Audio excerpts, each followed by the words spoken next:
Hello, and welcome to the final cut, half cut, with me, Jason Winter, my good co-host Nick. How's it going, Nick? Oh, it's going very well. How are you?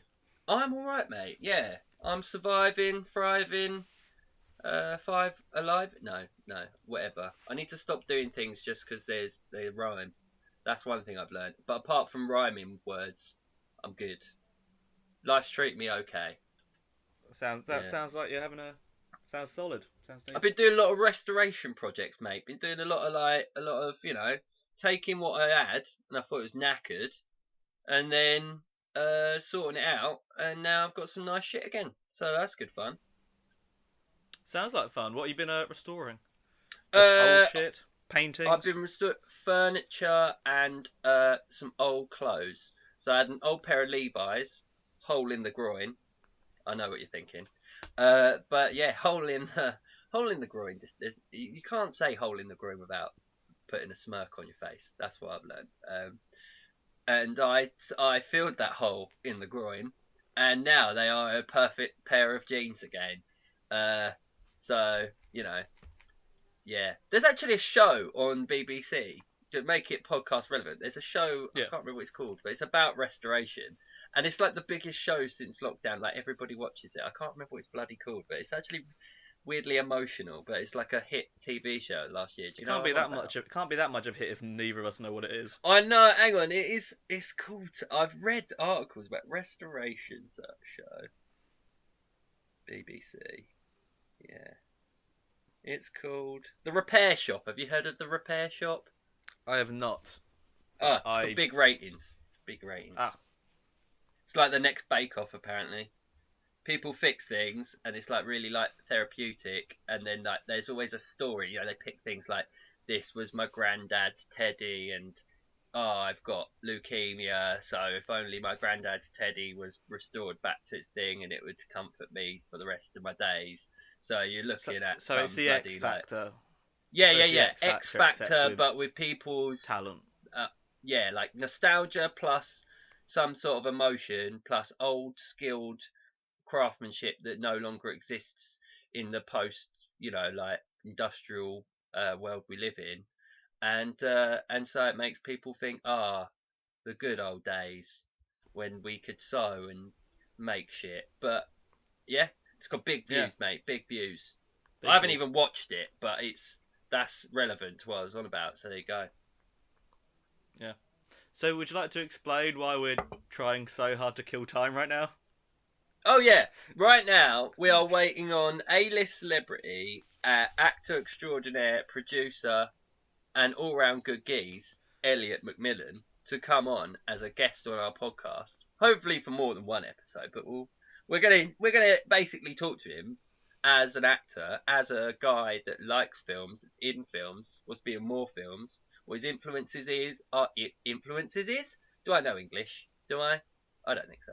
What his influences are, and a general chat really as our friend and fellow film buff and guy that's behind the screen, in front of the screen, anywhere between the screen. Yeah, so we'll be coming on to that later. Elliot will be coming in. It's a bit like the Zoom call on Graham Norton. Yeah, I'm referring to myself as Graham Norton. You can be the guy, the red chair. You can be the musical guest, Nick, and then like the real A-lister is coming on Zoom, but I've got to sort of like chime him in. So you're like Does the he one not of have a the coat? sort. Does he No, not so have a it's the what? one show. Oh It's like the yeah, one yeah, show that's it. Yeah, yeah. where there's two You're people like who. yeah. You're my I'm that Matt guy from Blue Peter, and you're the Northern woman. You look nice though. I can live with that. Yeah, I like your sequins. Thank you. Um, right. Anyway, so stuff that I've been watching, that is genuinely about film and society. And that I've been on a bit of a deep dive, with a documentary series on iPlayer from the documentary maker Adam Curtis. Have you seen any Adam Curtis documentaries, Nick? Out of interest? I know the name Adam Curtis. Yeah. So uh, I studied him a bit at university. He's a strange. It's not. It's it's hard to describe because basically what he does is he basically will write like a social essay about some themes, political and social themes that he has, and then he'll use like archive footage, whether that's from back in the 80s of like Thatcher talking to Bob Geldof, or like he'll take pieces of footage out of context and then rework it with some really like unhinged music and create like he basically creates a visual medium to follow your emotions along the argument he's making. And this is a a very ambitious 6 part documentary. It's really long. I mean, like each part is between an hour and 75 minutes, and I watched it in 2 days because I love this guy. Like uh, it's about the political, cultural events and journey of the last 100 years across the Chinese Empire, Russian Empire, British Empire, and American Empire, or what we know as their military-industrial complex. And basically, it shows all of society's choices, revolutions, and the ruling classes, the elites, and how they've governed us, the choices that we've all made, the way that psychology has, how psychologists determined each era between like the crumbling of those old empires to the last, like literally like everything we've lived to the very point of today, with the pandemic, with governments not responding properly of everything, but just like an emotional, personal history of it from like what each individual person in power was sort of might have been experiencing, or basically what they decided to do and how then that had another consequence, and then across the board, like over in China, this is what they, and sort of comparing all these different things, not in a completely linear way, but in a way that like really does show you the bleak reality of society. And it also talks about all the theories behind the social constructs that we know today, like for instance, when in the late 1970s, when they first were able to have computers that could measure the climate and measure our weather systems, they realized the interconnected nature of all weather systems were so much more complex than what we could control, and that it was an unstable system. It didn't just self-regulate no matter how much carbon you put in the air. And this created something called chaos theory, because they had these supercomputers that if they just had a tiny, tiny piece of information out, if a tiny point of a degree was out, it would cause huge fluctuations in the predictions of the weather that was coming months, years, and decades beyond. And obviously that's what we know today to be climate change, and to be the like when we first discovered how bad these things were, and that things weren't just going to right themselves. And that's just a tiny part of it. It covers the political, social, cultural, emotional journey of basically all of mankind, from the old systems of power, the ancient establishments of empire, to today on an emotional, psychological level, breaking down basically all ideology and cultural sociology, like on a way that has got me back viewing every single film that I watched. I watched Witness with Harrison Ford last night. It's that weird film where he's a police detective, an Amish kid sees a murder, and that he then has to be part of the Amish community. And yeah, it's sort of got me back looking at like a political, social, ideological view of pretty much everything, because obviously all art has a political, cultural context about how we view the world, or how the world is presented to us, usually with like the male gaze, usually with a Western, white male protagonist, all of that, those kind of things. And yeah, it's sort of awakened a part of that kind of cultural element to looking at society, and it just genuinely blew my mind. It's great. If you're into that kind of thing, if you're into political science and those social, cultural And stuff, aren't we all into nothing. political science?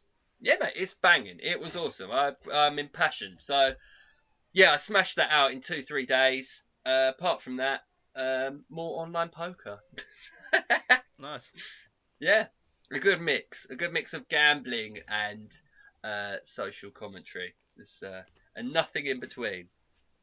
What about you, mate? Um, I've rewatched a bunch of Rob Zombie films, Oh, nice. which is naturally segues from your discussion of social politics and everything. I just watched some The of House of them. a Thousand Corpses again. Because Yeah. I'm a big fan of Rob Zombie films. I don't think they're Decent. particularly good, but I feel like they kind of connect with me in a certain way. He's only I think made 2 good films, right. but they're really House of a good films. Thousand Corpses, and what's the other one in your view? House of a Thousand Corpses isn't a good film.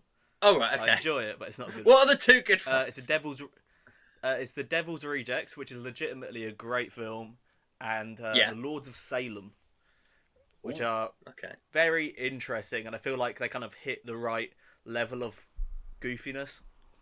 When Yeah. a lot of the other films are just straight up bad, like his How could they Halloween make a remakes whole? are. Yeah.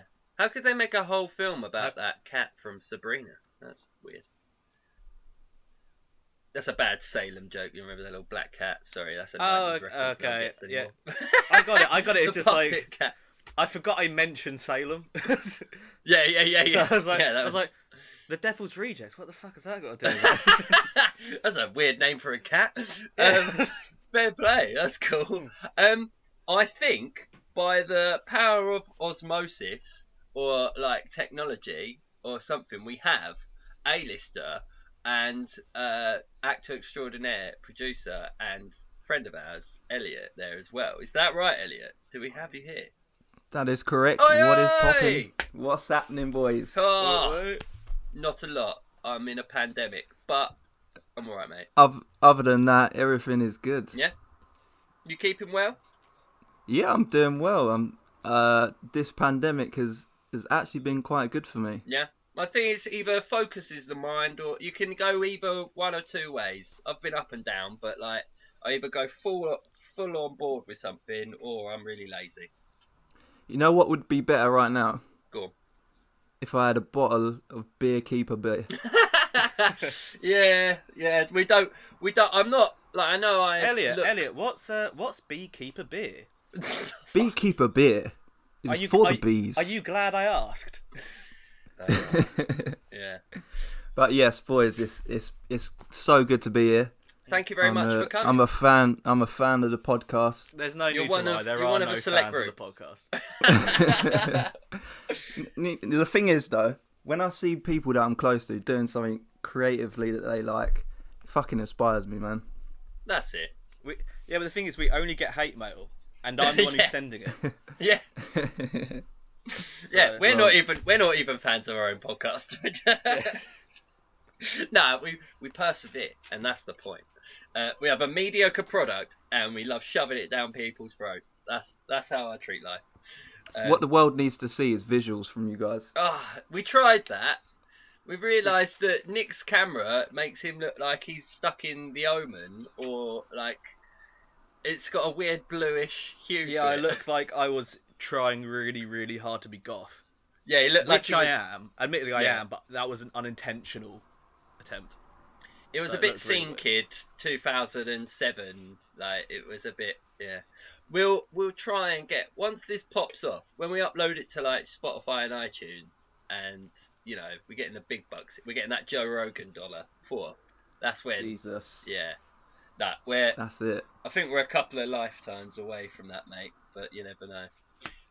But in general, thank you very much for agreeing to come on. Like Thank you for having me. It's all right, mate. So I better do like the audience-friendly introduction because we're all friends here. Or I hope And so. no one really knows who I am. No, this is check out his IMDb page. We have Oof. Elliot McMillan on the line, our friend, actor, producer, an all-round film fan, as well as wanting to be in the industry. And we just wanted to say thank you very much for coming on. And we just wanted to talk today about like top films, top actors, your influences, a bit of like anything you want to share of your experience of watching films based on being involved with the production of things, but also any experience and stuff about your own experience producing stuff and acting, etc. So I've got a little format where I wanted to ask you about yourself, and then Right. go around and then we can talk top fives because I've tried to write. Because basically, in doing this podcast, I've realised I essentially know nothing, and what I do know is based on very little fact and quite a lot of opinion. So I grew up, and 12-year-old me would probably say my favourite actor is Arnold Schwarzenegger because he's the muscliest and my favourite action hero. And he's not on my top 5 now because I'm trying to be an adult about You are it. aware that is a completely valid reason for liking an actor, right? Yeah, I know, but if you said that now, that makes sense. That works. Yeah, and I feel like I might be betraying myself, but The thing about him is, I love him as a person, but yeah. I really can't get into his films. I really struggle. I'm not asking you to. I understand his limitations. So he's a good kids hero fan. He's not a film fan's actor. You know, he did some comedy in the 90s. That showed He's his barely range. an actor. Yeah, exactly. He's not. I wouldn't class Arnold Schwarzenegger as really an actor. You know. Arnold He's Schwarzenegger just has never been in a role of a lifetime. No. He's never been That's nominated for one of those awards or anything. Like I He's think just there. the furthest one he's gone is when he was a pregnant woman, you know, or a pregnant man, or like what's that one when he has the baby? I don't know if he's a man or a woman. Junior? Like Junior, yeah. That's probably as Yeah, no, he's a man who's pregnant. yes, which is hilarious in the 90s. Now, not funny. Cool. So I don't know, Elliot, do you want to like sort of tee off on what you're about, what you get up to? Any of your, do you want to give us a little intro yourself? Little rundown. Or do you want me to Jeremy Paxman it and ask the hard questions? Just ask the hard questions, mate. Okay. So Let's Elliot, get into it. you're an actor. Tell me Yes. more. Wow. It's quite a broad. What got you into justification. Acting? What made you want Yeah. to start acting? You know what? When I was growing up, I read a lot of Harry Potter books. Oh yeah. And I was extremely inspired by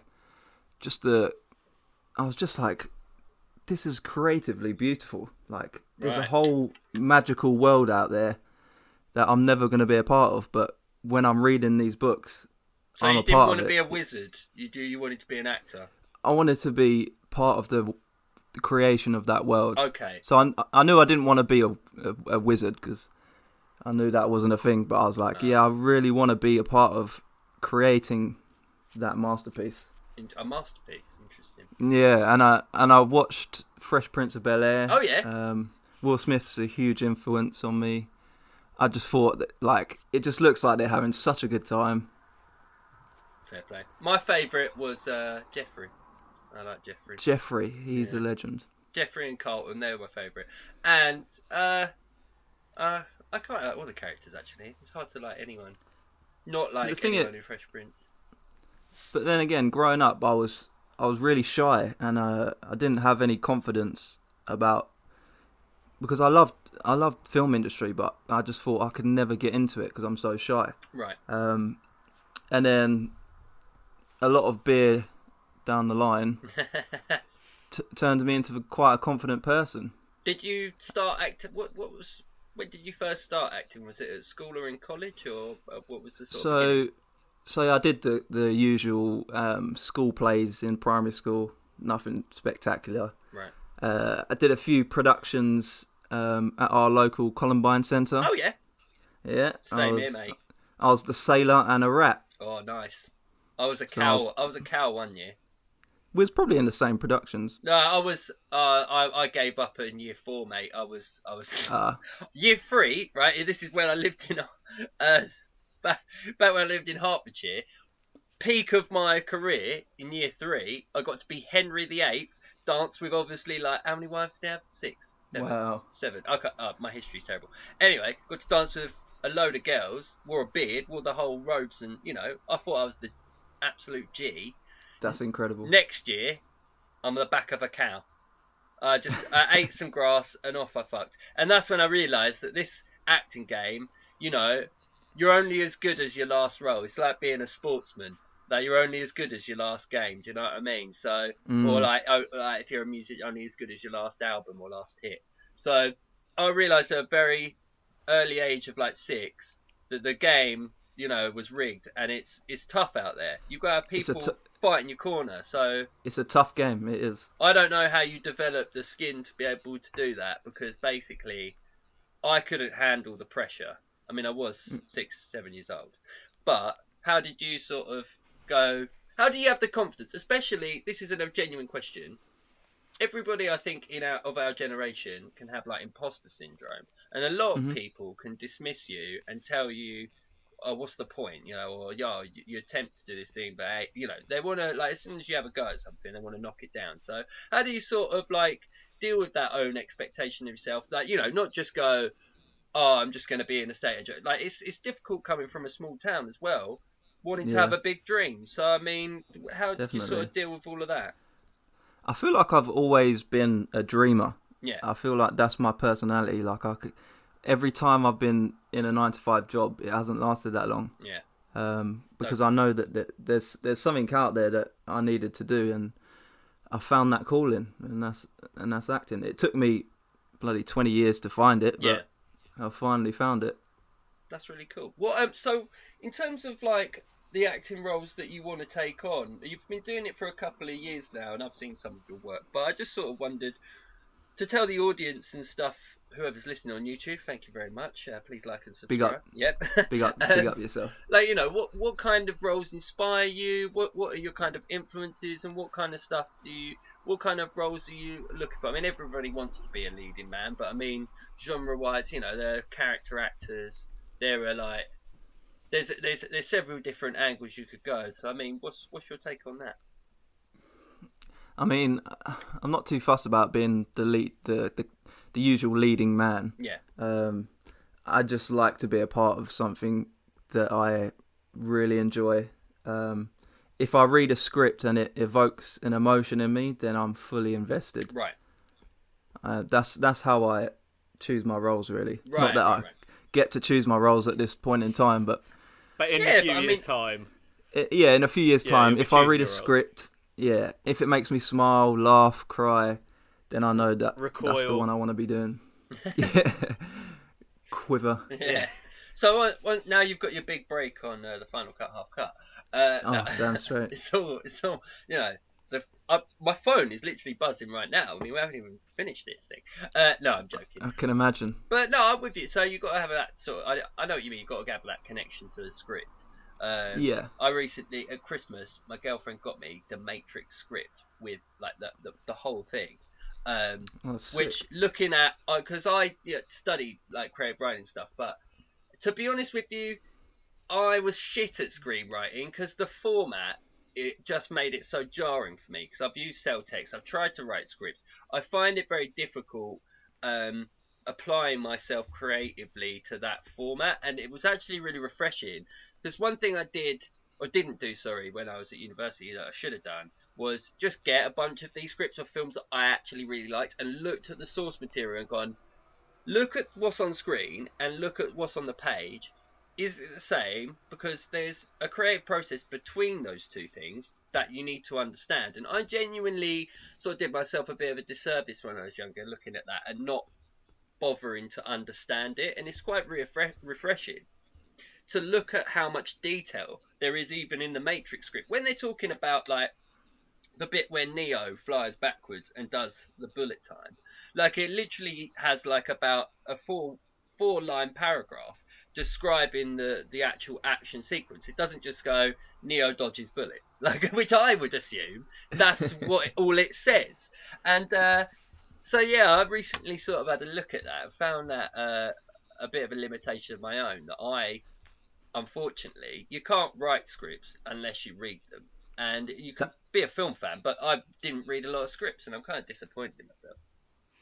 That's how I learnt how to write. Right. I literally just went online, looked at film scripts, and was like, okay, so INT means intro, Yeah. EXT means exterior. Yeah. I've learned just that learning now. I was just learning all the ins and outs, and most of it is description. It's not a lot dialogue, Yeah. really. Yeah. It's more descriptive. So, I mean, I've seen a couple of your monologues and stuff that you've put up online, and if you ever want us to link to anything, mate, like please drop us a link, and we'll be happy to do so. Yeah. Have you been recording anything during lockdown or planning on record? I mean, it's obviously it's limited even on the news and on big productions.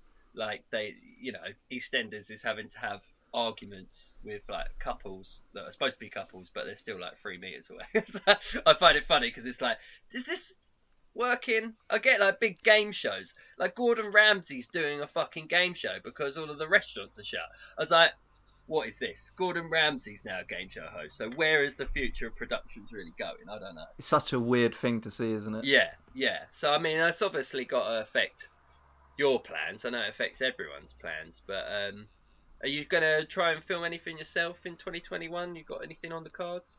Yeah, so I've just been doing a lot of Zoom training at the moment with my acting coach, who was on Game of Thrones, by the way. Oh, decent. Yeah. So I've been working with him a lot, and I've recently been cast in a short film, so I'll be shooting that in the next couple of months. Congratulations. Yeah, so obviously that's not going to be... it's going to be COVID tested and all that kind of thing, but it's not going to be socially distanced or anything like that. So that's quite good. Yeah, it's better now when they're doing the more rapid testing, so that the actual filming of it isn't this weird, like where you're cutting to one actor say something to another actor, but they might not even be in the same room, and it's going to be completely jarring for I think a lot of action thriller stuff. You can't really write a horror film either. Well, yeah. It's pretty limited, I think. Extremely limited, but I guess it makes people more creative. Like there's that show called Staged. Have you seen that? Yeah, I've watched all of Staged. I absolutely loved it. Yeah. It reminded me of you two, actually. Yeah. We have arguments like that, yeah. Like just a much more charismatic and interesting. Who's Nick? You're definitely Michael, and Jason, you're David. I fucking knew it. Because Jason, when I hear you, you are cartoonish. I'm that fraught. Yeah. Okay. You are cartoonish. No, I'm not. No, I'm joking. Yeah. I try my hardest. Yeah. To be a caricature of myself. I see that. I'll take that on the chin. Because it really did remind me of you two, and it made me laugh. I think Michael Sheen is like Michael. Is there a better British actor? The greatest. He is. I know we're coming on to top 3, but I was thinking he's one of the greats. He's not in my top 5 for the reasons that I was thinking about Stage as well. And I do think Michael Sheen is a genius. But I really struggle with like top 5 when people say to me, "Oh, what's your favourite film?" and all this kind of thing. Yeah, I just enjoy films. Yeah, I can't pick one. It's one of those things where you have to like get every film you've liked. There's going to be like 600 and be like, okay, I've got to get rid of all of these. Yeah. It's like, it'd be like 5 hours of actually deciding. Yeah. And then when you show people that, they don't care. Yeah. I think it's just a construct of your identity to socially validate who you are, rather than actually, can you have, like, you can't. People that say, like, this is my favourite film. I don't think you can. No. I've said The Dark Knight or the Matrix or whatever, but that's just a good answer for the generation and time I've been brought up in. If I was brought up 10 years later or before, it wouldn't be that. So I know that. It's a load of bollocks. Like, it's all whatever mood you're in, and let's leave it at that. But we will talk about actors, just because I've decided to pick a weird 5, just because I thought I'd try and be off-piste. I'm trying to be more niche than I usually am, because I know I'm basically super mainstream, and I'm trying to counter Nick's interests with some more of my own, other than Keanu Reeves or like whatever. But otherwise, without that, it's just me talking about films that no one cares about. So it's probably for the best we have someone to rein me in. I've got mine aren't that obscure. Mine aren't totally standard. So Nick, any I've been overbearing. Any quick fire questions for Elliot on his acting career and stuff? Yeah, I do suppose. I mean, well, because we know you're an actor, but have you ever considered maybe, doing other things other than acting, like maybe directing or writing or anything like that? Yeah, I really like writing. probably about 8 years ago, before I even thought about acting, I wrote my first feature film, and I really? really You don't. wrote an entire one? Yeah, I really don't know how I did that. But I found it the other day because I was sorting my stuff out, and I was like, this is amazing. Yeah. Was Like, it one of those it's times where it's actually like, this is better than I thought it was? Yeah, because I've forgotten about it for 8 years, and I found it, and I was like, okay, I can work with this. Like, it's a full length feature film, comedy film. I was like, okay, in the next few weeks, I'm gonna sit down and depict it and try and rewrite it, Yeah, because I could probably work with that. Yeah. Sometimes you That was just need to exciting. be a bit away from a project to realise what it is. Do you know what I mean? Like sometimes you get too close to something and it get a bit too much. Whereas if you come back to it, I've done that with a couple of things, and then you're like, oh, actually, not half bad. Yeah. It's like my brain is extremely weird. I'll go to sleep, think of a scene, and I'll instantly have to get up and write that scene down, Yeah, yeah, because otherwise I'll just forget it. that's cool. I've got so many Oscar-winning scenes in my notes. It's unbelievable. Get us in on it, mate. Let's. Yeah. We can be some extras in your comedy film. I'd rate that. I'd rate that. Aren't you two writing something? We were. I'm not. I was. Nick was helping me with it. We were going to do this horror film based on pretty much every slasher film, but there's a couple of films that have come out. Like it's quite in vogue now to be homogenizing the styles of the late 70s, 80s into a thing.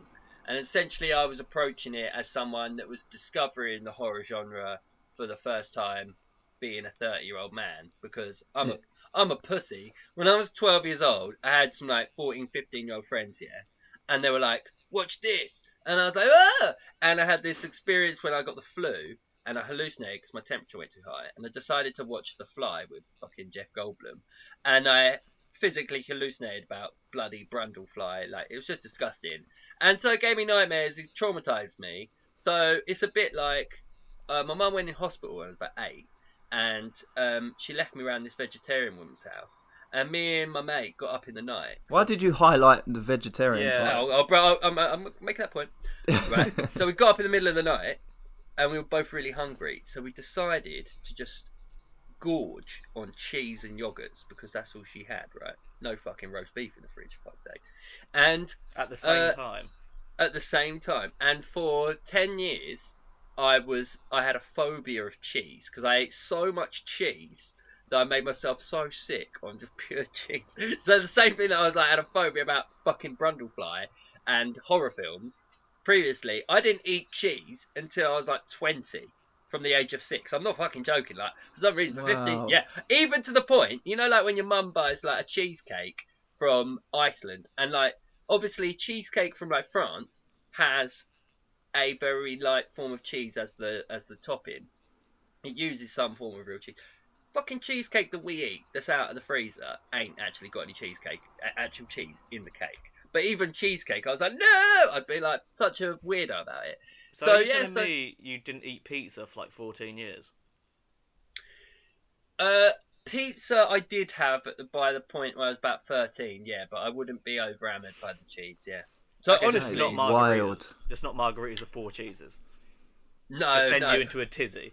I've always had a ham, mushroom, and black olive pizza, and I can't really remember. I'd be fine with a little bit, but anything with actual any block of no, no. So yeah, that's the same reason why I didn't watch horror films until like last year. Yeah, I'm very squeamish. Which, given my girlfriend's a nurse and my mum was a nurse, like anything they like watching or tell me about, I'm like no. So yeah, so we were writing this horror film from the perspective of me kind of coming at it as a freshly, like a babe, you know, I was innocent to the idea. So even if I was parodying other things from other horror films, because I've never seen any horror films, I was trying to create these sequences like originally, and then I'd show Nick and he'd go, yeah, this is from this film. And eventually I went, yeah, I think I've basically just written Nightmare on Elm Street Dream Warriors. Yeah, I wasn't really a co-writer. I was more like a troubleshooter. Where you'd be like, come on this side it, and I'd be like, okay, so that's Scream. And then you'd be like, oh, okay. And you go back and be like, I've got a new idea. So- I'm like, okay, so this is like Nightmare on Elm Street 2. Yeah. And they'd be like, oh, And that's basically my role. Nick's like a fixer. Yeah, Nick's the fixer. You're who's that guy played by Lee Shriver? Oh, it's just got a name. It was good, but then not Don Draper. That's bloody John Hamm in Mad Men. What's that bloody thing about a Hollywood fixer? And it's played by Lee Shriver. Does anyone know that show? Is No it idea. Ray Donovan? No. Ray Donovan, that's it. Yeah, you're my Ray Donovan. Yeah, there you go. You drive a nice Merc or whatever. Right, anyway. So yeah, I like writing. Good. Are I you do writing little anything for Ray Donovan? Because that's the most important. No, I'm not actually. Oh, that's I like doing little comedy sketches. I've actually done a thriller as well. Yeah? Yeah, I like thrillers.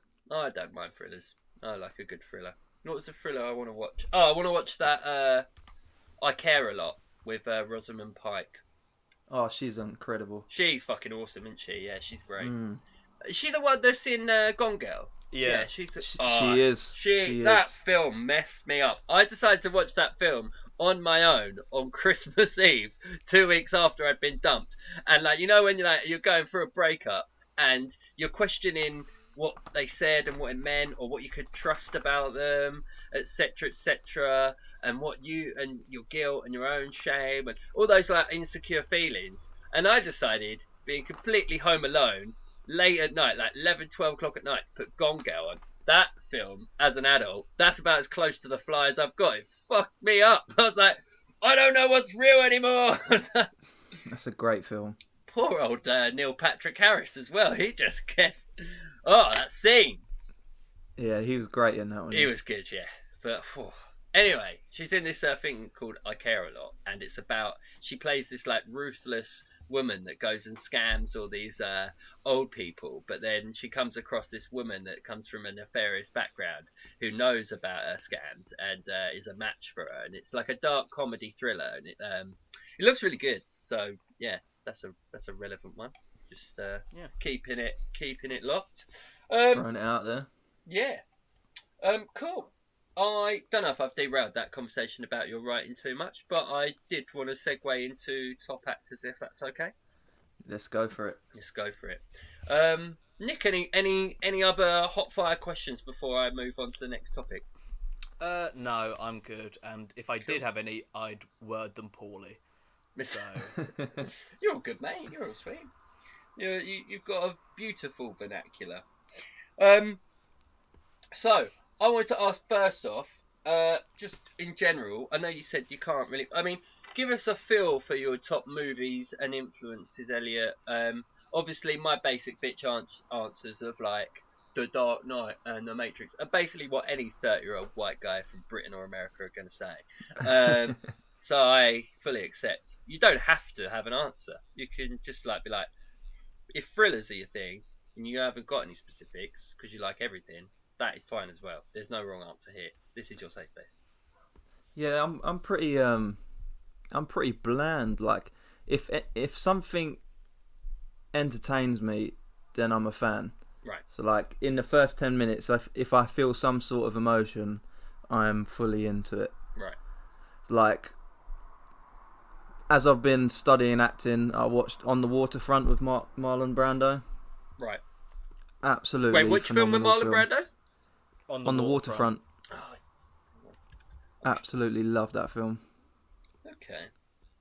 I've got to admit, I've seen a few things from his early career, and obviously I've seen The Godfather. Yeah. And then I haven't actually watched a lot of Marlon Brando films. On the Waterfront, you say?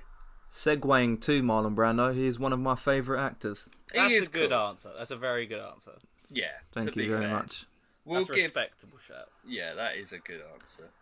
One of my favourite stories about him is when he was studying with Stella Adler. Right.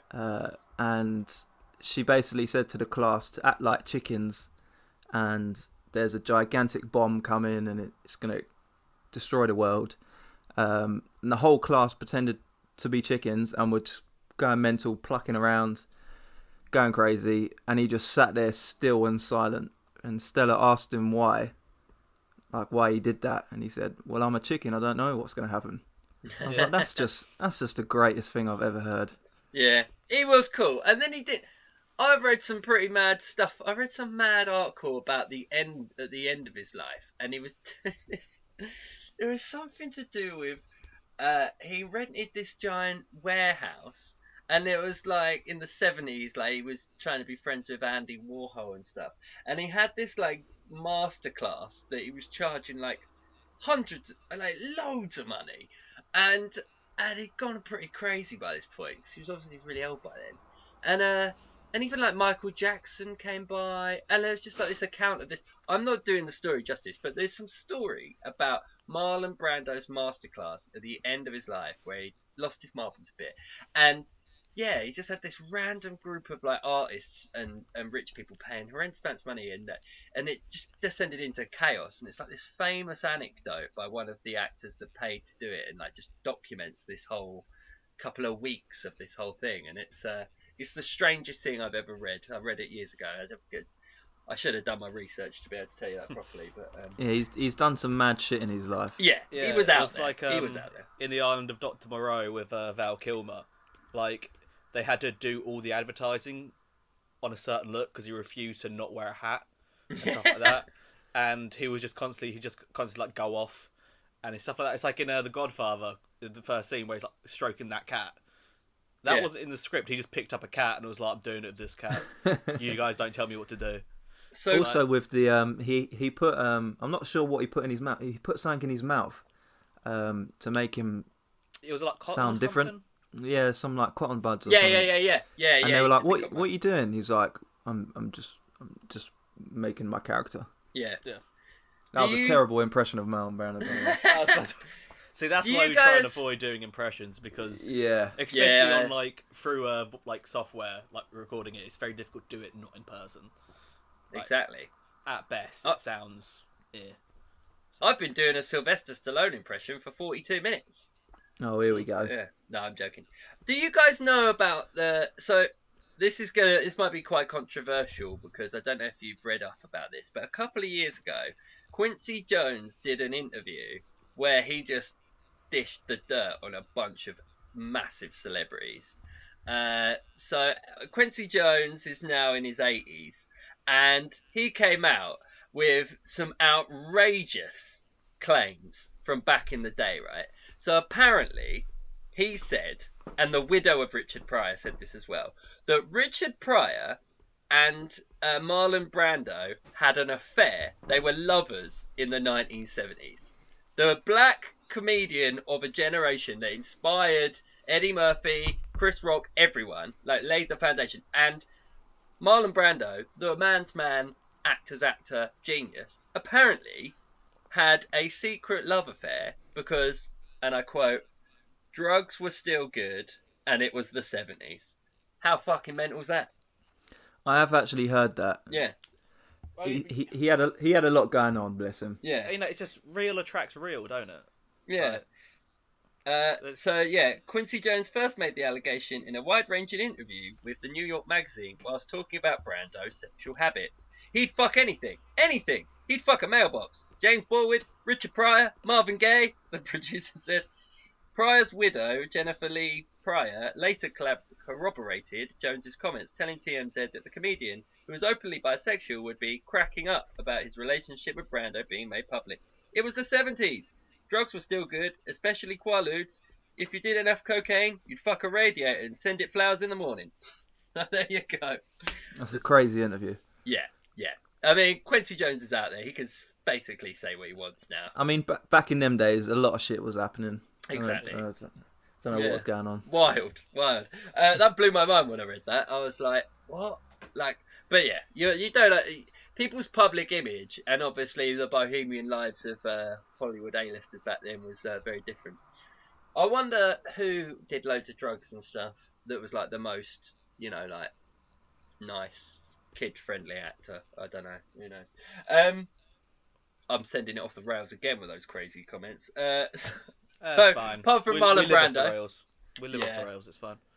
What else? What other actors are your sort of top five? Not top five, but off the top of the dome, who's your... Yeah, I do struggle with this. I love Gary Oldman because I love his portrayal of Sirius Black in Harry Potter. He was good. He was my he favourite part of that. He stole the show. He was so good. Yeah. Just before you go on, save all that Harry Potter information and passion for when we do a proper Harry Potter one. We will. I haven't got my cannons loaded today, so I'm ready anytime. I know you are.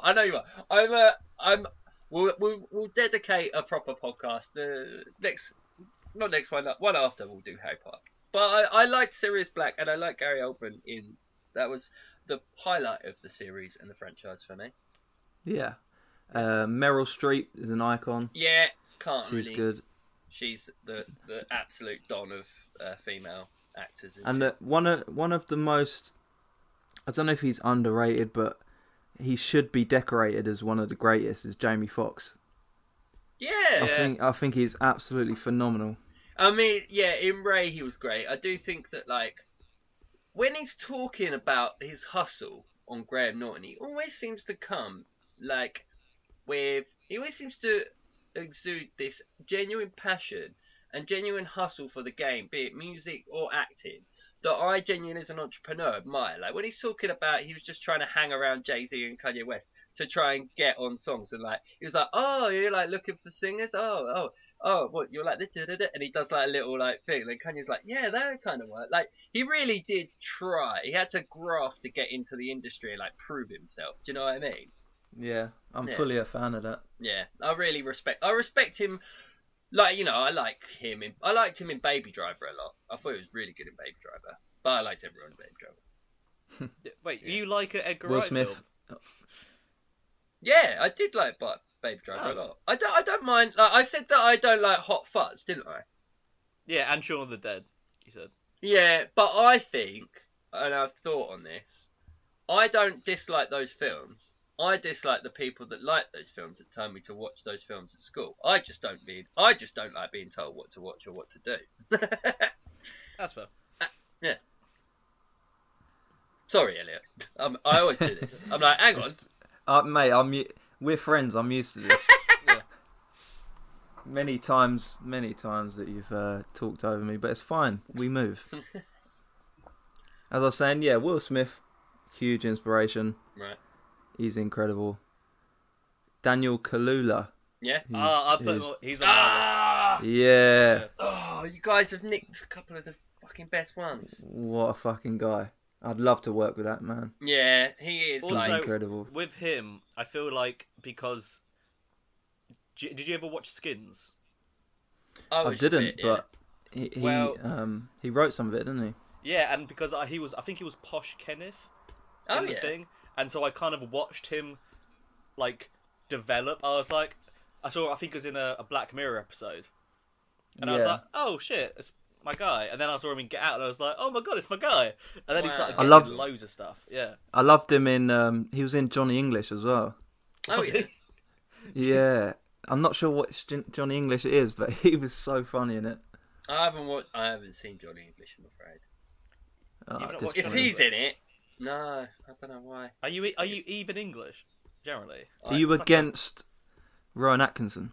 I think he's overrated, yeah. If I was to call anyone overrated, I think he's earned so much money for effectively coming up with one character. Like, you know, Mr. Bean... Elliot, if you want to just, like, leave, I'm planning that as well. Are you a massive Mr. Bean fan? That's very controversial. Yeah. It was very controversial.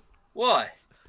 Mr. Bean is iconic. Yeah, I get that. But like, my point is that I get why he's commercially successful, because it's a silent comedy character. So, like, it's able to be syndicated across the world. So you could sell it to South America, Europe, whatever, and everybody. Like, it's got a universal language of humour to the physical humour. So I accept it. I know, but he's just earned so much money. And Are you forgetting? Ferraris.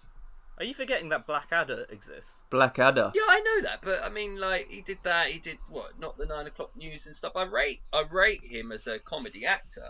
I'm just saying, he's got more.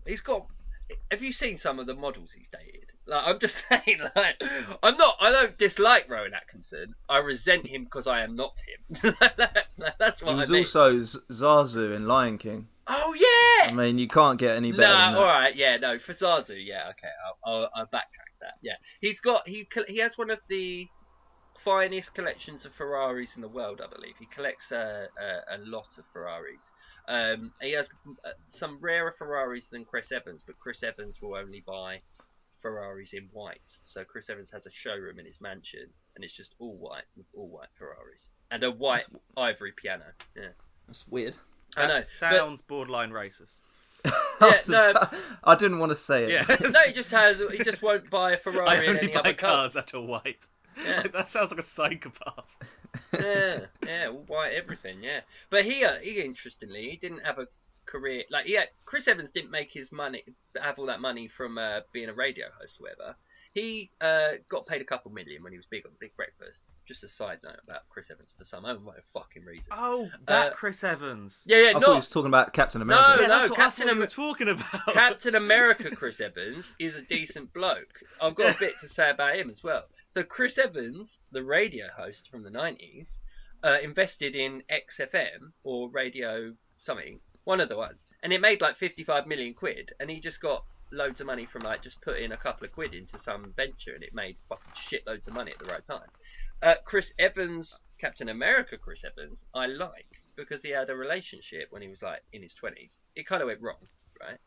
And even though he's one of the most successful A-list actors, superhero, like role model guys, he's just lives his own life, and he's like, no, I just don't want to be with anyone because, he doesn't just go out like banging like models and like be like, yeah, I'm Captain America, fuck all you hoes. Like, he's just a nice guy. He is pretty much as close to the person that he portrays in the Avengers in terms of his morality and like his principles than any other Chris Evans who's just buying Ferraris and banging fucking, I don't know, supermodels because, I've got money. Like, I respect that Chris Evans, not the white Ferrari Chris Evans.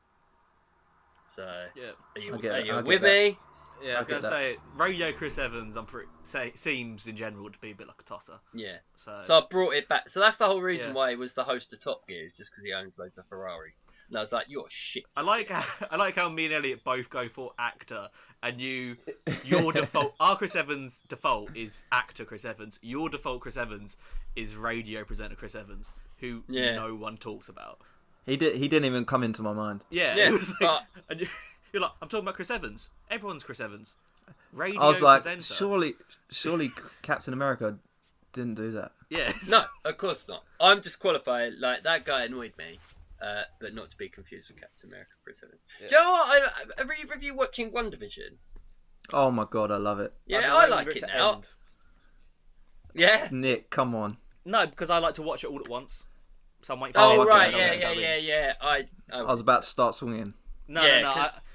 I don't like watching things week by week. I'm so I used to can't just stand that. Yeah. going in. So I'm going to wait All for it right. to finish, and then I'll just clean. We won't discuss that, but alright. There was something I wanted to discuss if you guys were up to date, but I won't go there. I'm sorry, guys. It's alright. You can talk about it. Can I? Elliot, you right if I ask you something, right? So apparently, this is what my girlfriend was saying. So, have you seen last week's one? Or this week's one? Right. So, when she gets the lander that she tries to drive into the Hex? Yeah. Yeah, and she says, oh, we borrowed this off of a astrophysicist, blah, blah, blah. Uh-huh. Apparently, do you know who that is? Reed Richards. Yeah! Yeah. So they're like, Yeah, I was like, if they're gonna reboot Fantastic Four through this, I'm totally game for it. So Well, we already know they're going to. It's Right. just a matter of time. How? I'm not sure. Yeah. I'm not sure if it's going to be in WandaVision, but No. I thought that was a little interesting nod. I was like, oh yeah. And do you think? Oh shit! The scientist, when she got the blue eyes and the blue power thing, do you think she's gonna have? She looks incredible. She looks cool. She looks really yeah, so cool. cool. I was like, she's gonna have some mad powers.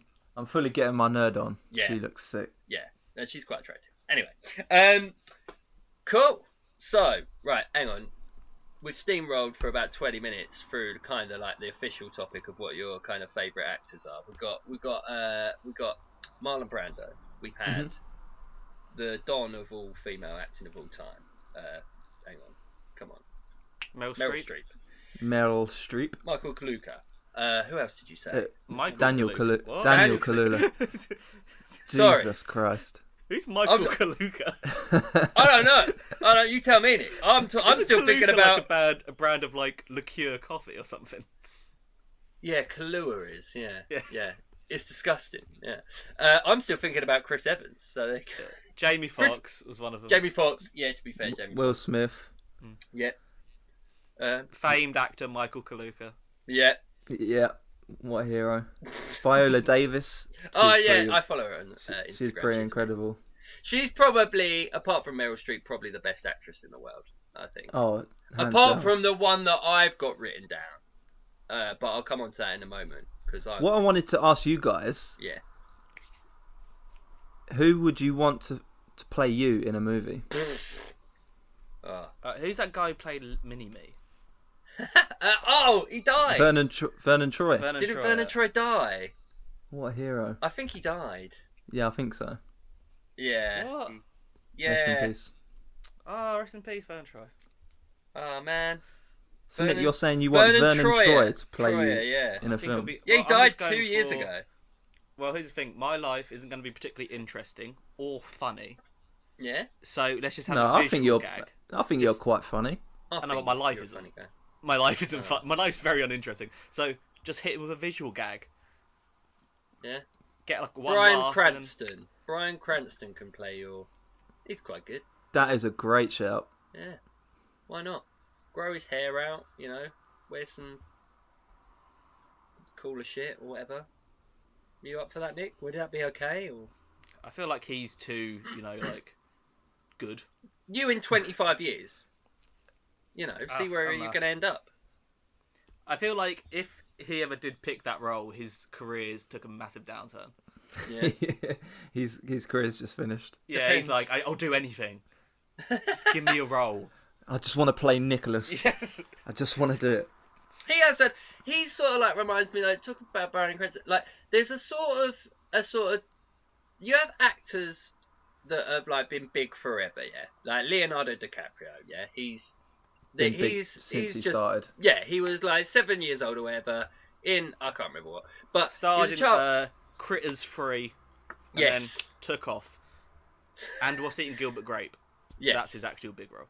Yeah, no, that was his big breakthrough, wasn't it? And so he's gone from child actor with lots of success, teenage heartthrob, to mainstream Golden Globe, Oscar nominated thing. And you sort of look at those actors, your Joaquin Phoenix's, your like classic, De Niro, Pacino, like whoever, not your action star, but the people that have had it good. And then you have that kind of the Renaissance man, and I kind of like that. The kind of classic, like your Bryan Cranston's, the careers that didn't take off until they were, Morgan Freeman or the guy New York Christopher Walken. All those actors there's specific actors that are like for the reason that you couldn't see Morgan Freeman and Christopher Walken as leading men at 20 because they haven't got the gravel in their voice or the gravitas of being an older guy. But like, do you know what I mean? Like, as soon as they get into that kind of 50 and beyond,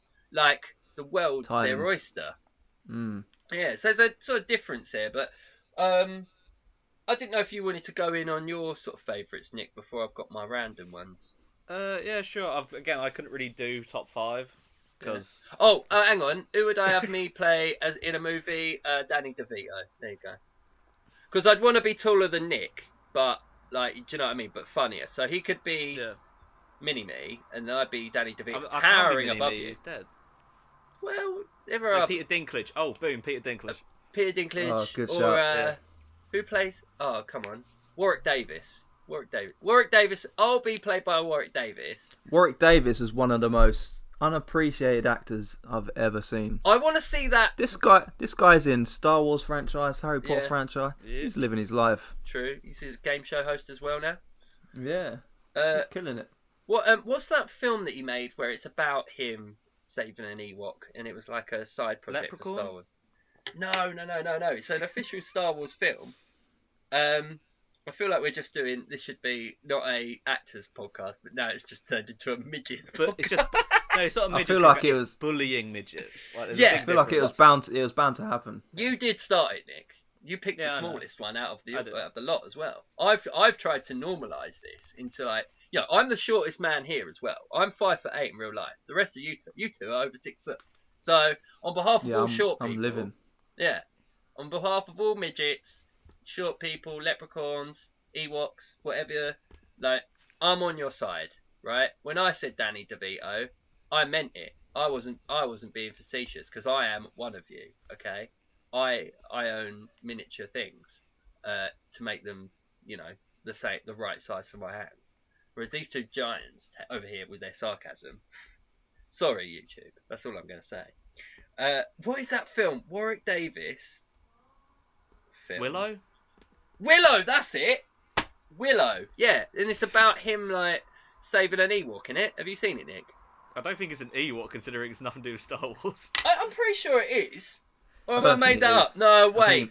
I think you made it up. Hang on. No, I haven't made it up. No, hang on. It's like, alright, it's not to do with Star Wars.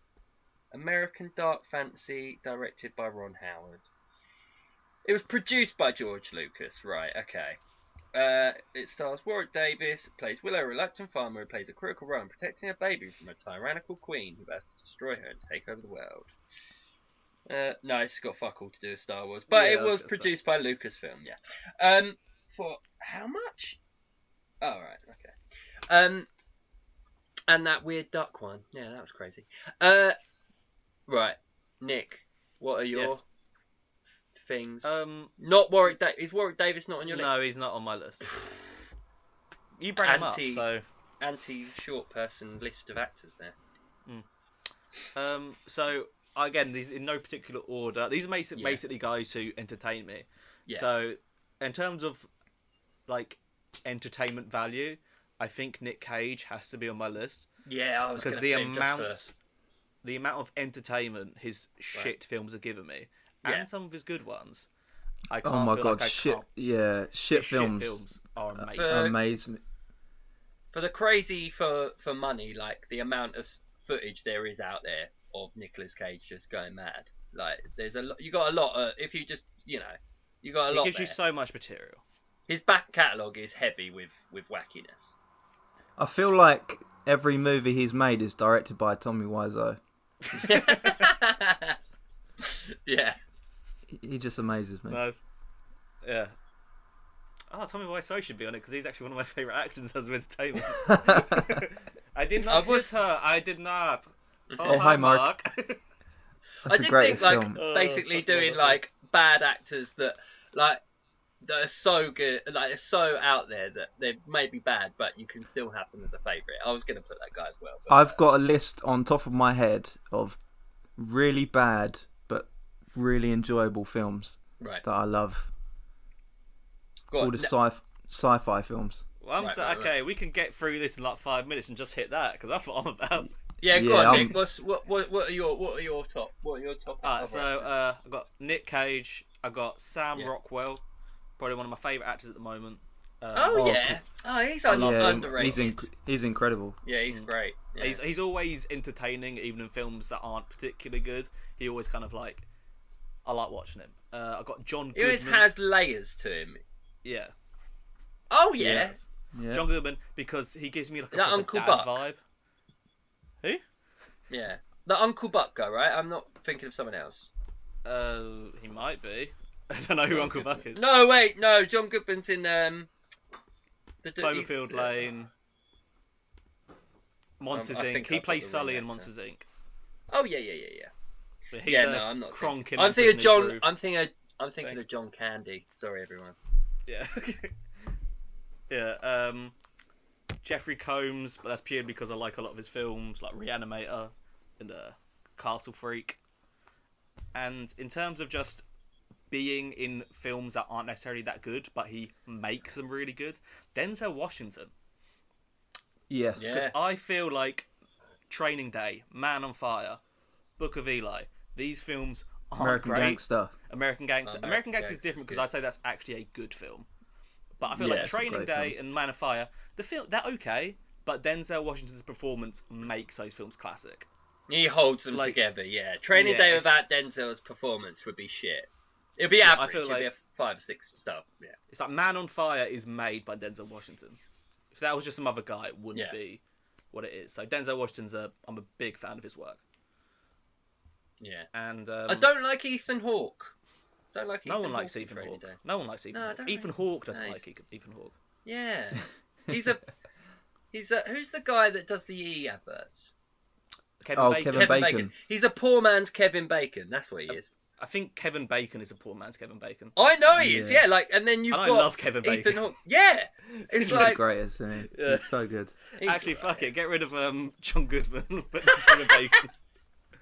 On that list, if you're just gonna go fucking mentalists, like, you know, just have Nick Cage, James Woods, like, just have the fucking really out there people. They're just gone. I saw him on a poker tournament the other day. Just James Woods at a professional poker tournament. I was like, what is James Woods doing there? It doesn't matter because he's James Woods. Cool. Yeah, but that's basically mine. Mine's pretty simple. Like, it's just guys I enjoy more than anything. Yeah. Alright, I'll do my random list because I'm clearly desperate to do it anyway. Mine, top 5, I decided to go all out on like reasons why I enjoy them, but not like the easy answers for me, like, you know, Arnold Schwarzenegger because I grew up watching his films. Because he's not a great actor. He's not really an actor. He's not a great actor. He can't even change his accent. I appreciate him, but he's not. Yeah, he's just not. He was a special effect as one. What are you talking about? That man with a giant Austrian accent is a pure-blooded American, born and raised. Exactly. And this is a controversial one for Nick because he don't like him, and I don't really. Well, I understand why you don't like him, Nick, for the real reason. But I would go first off. I would say Robin Williams as one of the best comic actors. Yeah, no, I get that. Just for the pure amount of talent and energy. Is that the guy you said I don't like? Yeah, you said you find Robin Williams annoying, didn't you? Before. I like Robin Williams. Oh, okay. Oh, I thought you. I don't know where that's come from. Oh, he's just trying to throw you under the bus there. No. I genuinely remember. I thought I brought up Robin Williams films before. You said you found him. I might have said it much. Like there's a film where he annoys me, but I generally like Robin Williams. Yeah, no, I like the what I like about him. I know it can be too frenetic, and I think, you know, if someone's talking to, you know, a day with Robin Williams would probably be too much if you had to spend all your time with him, right? But the ability that he had to create things on the spot, to freestyle comic situations, and to be several levels above other people in being able to project that instantly straight away. But the main thing that I think speaks to his career is that in the 90s, for instance, using Arnold Schwarzenegger as a complete polar opposite, Arnie tried to go into doing like comedy roles in order to broaden his appeal and have a more family-friendly outlook. Whereas Robin Williams, as his career progressed, went into more and more dramatic roles. And they often say, like, it's a bit of a parallel with, say, someone like Steve Carell, where if you can do the comedy stuff really well, and you're thinking on that level, and you're able to act several steps ahead, then you're always going to be able to lend yourself to dramatic roles. And I think Robin Williams is a great outlier for that, in the pure sense of when you watch Good Will Hunting. Or Good Will Hunting, yes, sorry. Is that he's pure, in a dramatic role, he was able to get to the heart of what it is to be human. He was so... He has such a big heart that, like, I have a lot of time just for Robin Williams, even if you don't find his material great, like, just his soul, and just what he was too human for society. So that's my first one. And another reason, like you said, Elliot, is sort of growing up with an actor or seeing how they develop, is, I would say, along with Viola Davis and Meryl Streep, is our British answer to that being Olivia Coleman. I think Olivia Coleman, yes, a great actress. Again, like I grew up on Peep Show, watched all of Peep Show. Her as Sophie, she always had like such an ability as an actress. again, to be thinking several steps ahead, and she had that comic foundation, but obviously she's just the British version of Meryl Streep. Now she's fucking won everything, and will probably continue to do so for several decades. Her story is so inspirational. I don't really know anything before Peep Show. I don't know what's the deal before that. She basically worked as a cleaner, right? And so that was getting her money so she could pay for her bills and things like that, while doing the acting as well. Yeah, her Oscar speech is just incredible. She's just she's like, my husband's at home, and oh hiya, just like so different, and like just she's not pretentious. She's a very humble. Yeah, 100%. For all those reasons, she's just got a great personality. Third one, right, is who I think is the archetypal action hero. And the reason why I give this answer, there's another action hero in this list, but not for the same reasons, is Kurt Russell. Mainly because of his affiliation with John Carpenter. But I've been thinking as an adult about like the action hero.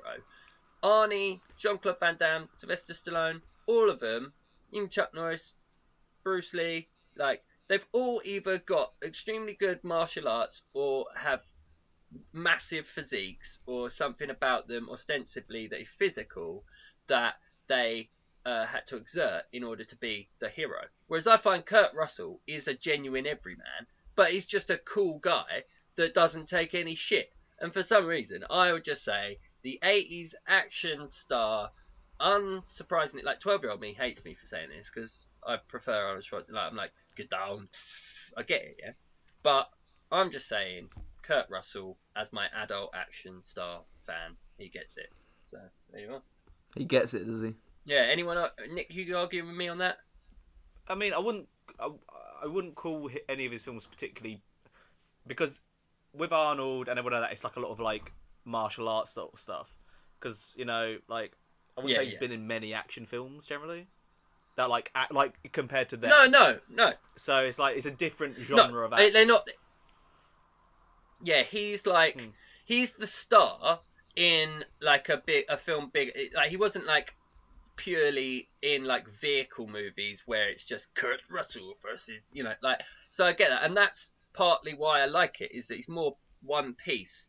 Like in the like the perfect obviously one is the Thing where it's his wits against the rest of the crew, but he's one part of the puzzle, but ultimately he's the one that survives. So I just feel like it's more of an everyman story. And we're talking about the Thing and like Big Trouble in Little China when I say that, so it's a load of bollocks. But I don't know. It's probably his biggest everyman role. Yeah. Is Big Trouble in Little China, because he has nothing to do with the plot. No, he has nothing to do with anything. He just turns up and there. It's kicking off. Yeah.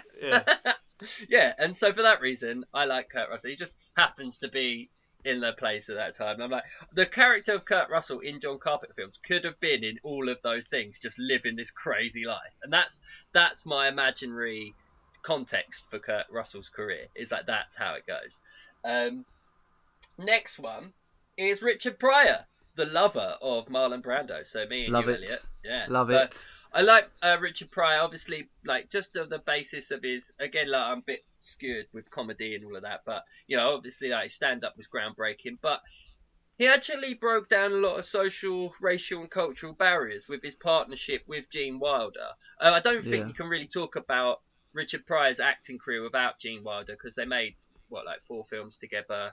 Obviously, he then kind of sold out with a Superman franchise, and then just was in like Superman sidekick, and I don't rate that part of his career, but that was when he had some troubled times. But I like that together as a comedy duo, they were able to break down barriers, and genuinely some of the funniest films of the time that give the foundation for not only Richard Pryor's managed to do both laying the foundation of what stand-up comedy was going to be for the next 40 years, and also basically laying the foundation for all Western comedy writing, like the buddy movie, if you like, from the early 70s. And for that reason, he's on my list. And him and Marlon Brando bang, whatever. And my last one is completely off the rails as actor, but not only this, but just for the story, of how he came to be is Sylvester Stallone. Sylvester Stallone wrote, produced, and made Rocky and wanted to be the star of Rocky. He had to sleep in bus shelters, I bought this thing called Making Rocky. I can't remember what it's fucking called. It's a behind-the-scenes documentary of archive footage with Sylvester Stallone commentating on it and the reality of what actually happened.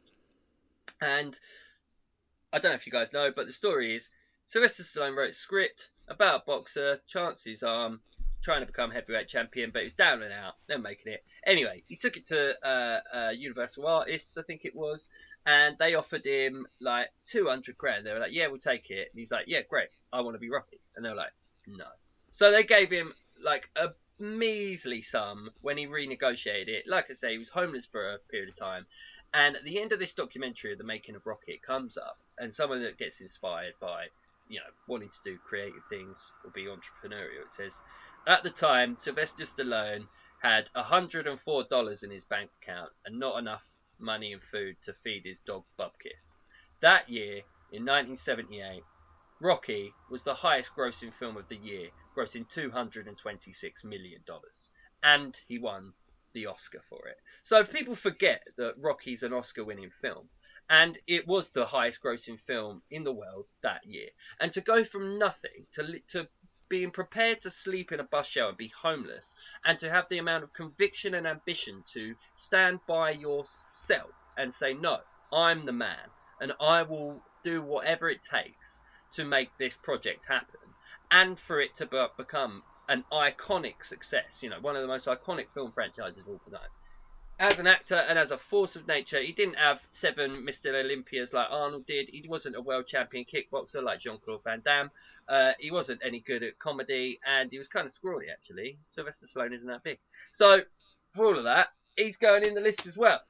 Yeah, I fully respect that. Yeah. As someone that writes, I fully inspired to be like that as well. Yeah, and it was the full package, and what a springboard of a career can you have to there aren't many people like him around anymore that can not just be the action star but kind of do it all. And well, I'm yeah, exactly. We got him right now. Yeah. We got him on the phone right now. He's a triple threat. He's a triple threat. I'm out here. Exactly. Awesome. Yeah, that's my actors bit. Is that okay, guys? I agree with them actors. Yeah, I could say that. Any controversy there, Nick? Am I in trouble? Nah. I mean, cool. Maybe I Any did other say questions? I didn't like Robin Williams. Yeah. Maybe I did say that. If I did say it, I didn't mean it. Like, I love Robin Williams. Oh, okay. I think my only problem with him is purely Mrs. Doubtfire. Yes, that was it. Yeah, And that was it. Yeah. And I don't think I dislike him. I just like Pierce Brosnan is the villain in that film, right? Yeah. But what's he doing wrong? He's just getting women. Yeah, he's just met a woman. She's divorced. He's taking great care of the kids. And I'm supposed to hate him. Pierce Brosnan's a hero. I don't get it. Poor up Pierce Brosnan. He's not. Yeah. Yeah. Poor. He's not a great actor. I will say that. He's my favourite James Bond. Is he? I think he's the best. Wow. Yeah. I don't think he got good films, but I think he was probably the best. He was. I'll give you. If the 90s were to produce the best James Bond, he is as 90s James Bond as it's going to get. Like, I can't see anyone else doing it. Like, to be fair, the bit where he comes through that wall when in the tank, that was cool, wasn't it? Yeah, like that bit. Who's your favourite James Bond, Elliot? I'm not really a big James Bond fan, to be honest. Yeah. I don't mind him, but I'm not. I assume you're not a big James Bond fan, Nick. I like some of it. I like it when it's dumb. Yeah. I like it when they could be so much better. Yeah. Will Idris ever become James Bond? I want it to get dumb again, though. Yeah. The Daniel Craig I'd love it. Taking itself way too seriously. Oh, yeah. Yeah, that's second to the, Christian Bale Batman that we argue about all the time. I'm like, that's great. But I was thinking about earlier, And the point is that you're thinking about how many bolts does it take to put together the Batmobile, and actually that's not the point of what Batman is. Like, it's not like how practical can we make this for some kind of adult audience. The point is that Batman's meant to be kind of fun. Like, like it's supposed to be other stuff. So perhaps my view on that is completely warped. Yeah. Sweet lads. Can we come on to favourite sci-fi films next time, Elliot, or do you want to bust that in now? Yeah, no, we can do it next time. Is that okay? Yeah, of course. I'm on a little schedule. I don't know, Nick. What is that okay? I'm literally always free, even Sweet. when I'm not. I'm free 24/7. Yeah. Me too. Okay, Monday, guys, maybe Monday evening. Yeah, sure. Monday evening, I'm free. Awesome. I will put you a little itinerary. And to our audience on YouTube across the world, live and direct from Essex, United Kingdom, this has been the Final Cut Half Cut with me, Jason Whitner, Nick, and Elle. Thank you, And our guys. special Thank you friend, very much. Elliot. Thank you for coming. Yeah! Cheers, mate. Thank you for having me, boys. It's been a pleasure. Cheers, guys.